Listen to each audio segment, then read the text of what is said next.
ওয়ারিশ দ্বারা প্রতারণার মাধ্যমে জমির মালিকানা হারালে করণীয় কি জেনে নিন। যদি কোনো ভাই, বোন বা অন্য ওয়ারিশ মৃত বাবার সম্পত্তি নিজের নামে নামজারি করে নেয় অথবা বাবার অজ্ঞতায় বা প্রতারণার মাধ্যমে দলিল করে নেয়, তাহলে আপনি কি করতে পারবেন আইনের দৃষ্টিতে।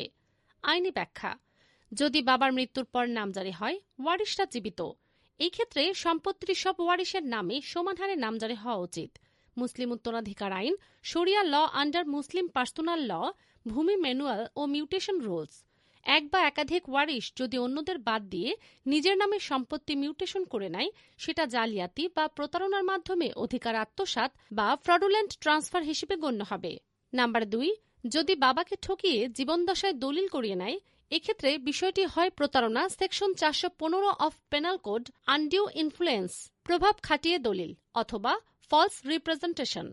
আপনি আদালতে দলিল বাতিলের মামলা, suit for cancellation of deed under specific relief act 1877 section 39 করতে পারবেন। করণীয়: ধাপে ধাপে গাইড। ধাপ 1, সত্য ঘটনা ও কাগজপত্র সংগ্রহ করুন। খতিয়ান ও দলিল সংগ্রহ করুন। জমির বর্তমান মালিকানা যাচাই করুন। নামজারি কবে, কার নামে হয়েছে তা জানুন। বাবার মৃত্যুর সনদ, আপনাদের সম্পর্ক প্রমাণ, ওয়ারিশ সনদ। ধাপ 2, নোটিশ দিন। আইনি নোটিশ: একজন অভিজ্ঞ আইনজীবীর মাধ্যমে ভাই বা বোনকে আইনি নোটিশ পাঠান।